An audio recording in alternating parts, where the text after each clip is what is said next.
Let me start with a weird question. How did a country still technically at war end up supplying weapons to Europe? No, not the United States, not Germany, not France either. Somehow the answer is South Korea. Before you think this is just another arms sales story, let me stop you right there. Because this isn't really about weapons. It's about factories, timing, and a very uncomfortable war reality. During World War II, the United States earned the nickname the Arsenal of Democracy. America didn't fight everywhere at once, but its factories quietly decided who would win.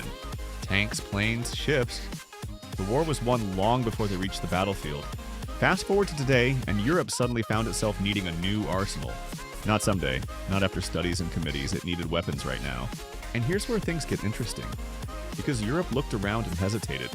The weapons everyone trusted on paper weren't actually available in real life. Some were too expensive. Some took years to deliver. Some simply didn't exist yet.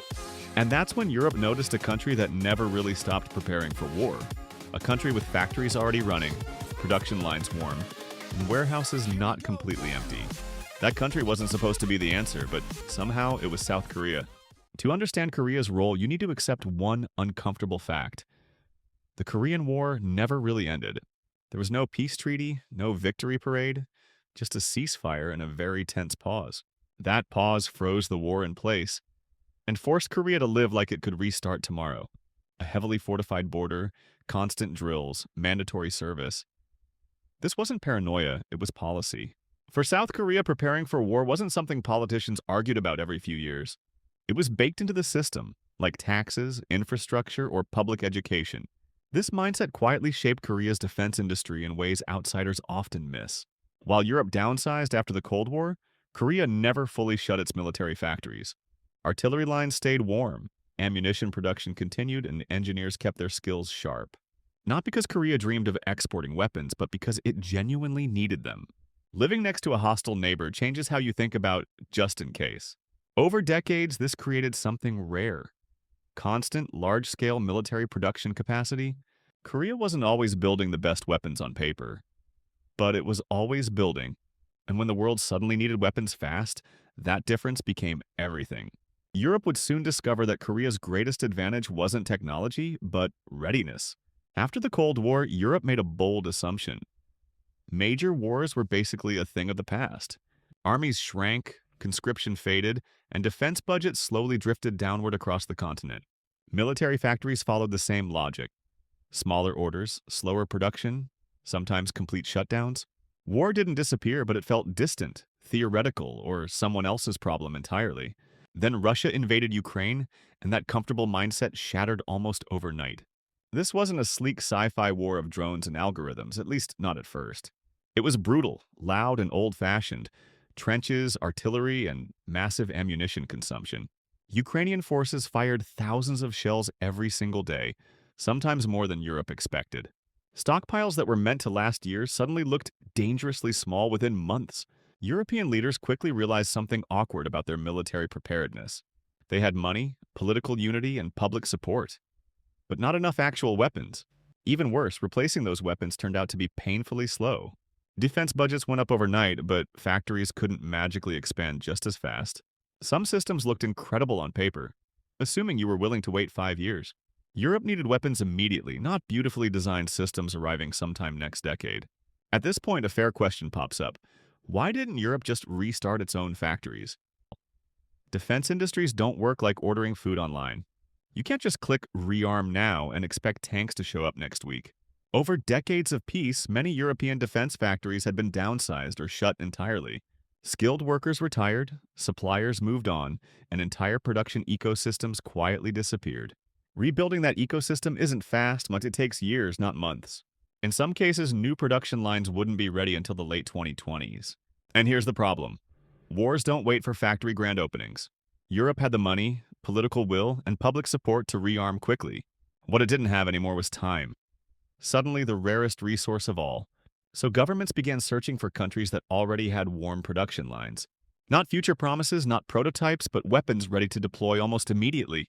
That search pointed east, but interestingly, not toward China or Russia. Instead, it landed on a country that never really shut its factories down. And that's where South Korea quietly enters the story in a very big way. Let's get specific because this wasn't about abstract strategy. Europe bought very concrete Korean weapons. We'll start with the most urgent need on the battlefield. Artillery, lots of artillery. This is the K9 Thunder, South Korea's 155mm self-propelled howitzer. It's not the most advanced artillery system ever built, and that's exactly why it works. K9 was designed to fire a lot, move fast, break less, and keep fighting for weeks. Some European howitzers chased peak performance. K9 chased survivability and availability. When you need hundreds of guns, reliability beats elegance every single time. That's why countries like Poland didn't buy dozens. They bought hundreds of K9s. But artillery alone doesn't stop armies. You also need something heavy up front. That brings us to the K2 Black Panther, South Korea's main battle tank.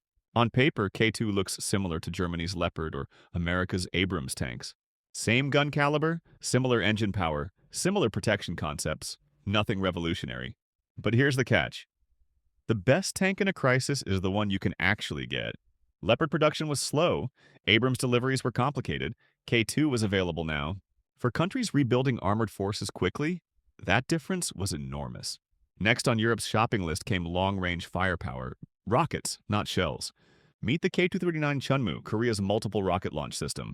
Think of it as HIMARS-like firepower, but with fewer political strings attached.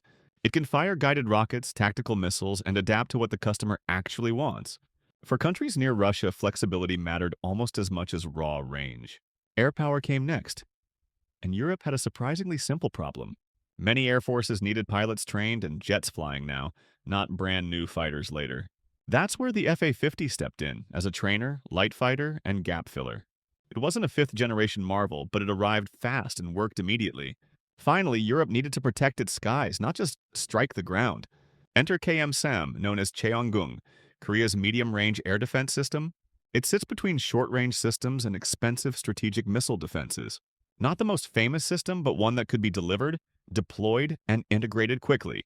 Across artillery, tanks, rockets, jets, and air defense, the pattern was always the same. Korea didn't sell the best weapons on paper. It sold weapons Europe could actually use. At this point, you might be wondering, why not just buy American weapons instead? To be fair, American weapons are often the best in the world on pure performance. The problem is, buying American weapons isn't just shopping, it's a long political process. Export approvals, congressional reviews, and alliance politics all slow everything down. Amazing systems, absolutely, but just not always amazing delivery timelines. What about Germany then? Famous for engineering, reliability, and excellent tanks. German systems are impressive, but production is slow and capacity is limited. They're built like luxury cars. Fantastic quality, but not in massive quantities. In a slow rearmament, that's fine. In an urgent war, it's a problem. Then there's Israel, known for cutting-edge missiles, drones, and battlefield innovation. Israel excels at precision, intelligence, and high-tech solutions tailored for specific threats. But Israel doesn't specialize in mass-producing heavy conventional systems for large armies.